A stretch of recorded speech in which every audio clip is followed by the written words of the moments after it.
Magic got a lot of love in this week's update, and we're also seeing the groundwork laid for the upcoming Grandmaster quest, Desert Treasure 2, which will bring a new spellbook. Getting right into it, the quest is called Secrets of the North, and it's the precursor to Desert Treasure 2.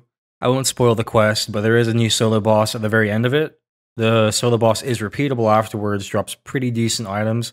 I suspect it might be a mainstay at least for a little while. The boss drops these shards. 5 of them combined create the new tier 80 bow. The new tier 80 bow uses arrows, as well as the essence drop from the same boss to charge it and allow arrows to bounce up to a maximum of 3 targets. The next item dropped from the boss is called the Ancient Icon. This is the upgrade to the Ancient Staff, which creates the Ancient Scepter. This gives a 5% buff in magic strength, as well as a 10% buff to the ancient magic effects. This means that the poison damage will be dealt 10% more times. So it won't be an increase in damage, but it will be an increase in the amount of poison times that poison hits you.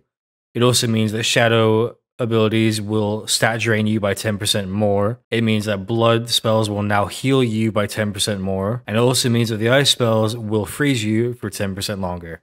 The next item is the Ancient Essence that the boss drops. It's used to charge the Venator bow, and this essence is also used to further upgrade the Imbued Heart into the Saturated Heart.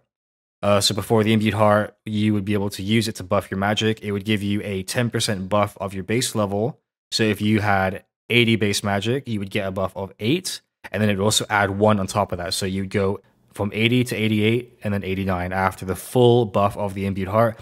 Now with the Saturated Heart, instead of that +1 at the end, it's +4. So you'd go from 80 to 92. There was a gigantic upgrade to Fairy Rings. The hitboxes are now significantly better, as well as this cute little animation of a tornado or a vortex in the middle on these little butterflies. Another nice thing is the equipment interface. The equipment interface now shows you the attack speed of the weapon that you're holding. So you can see right here the difference between the rapier that I'm holding and the God Sword on the bottom right. You can see the attack speed. Those are all the big changes. There are plenty more bug fixes, additional like small quality of life improvements, as well as some things like an audio cue now to the bind, snare, and freeze spells. I will have a link to the patch notes below. Take a look if you're curious. And as always, take care.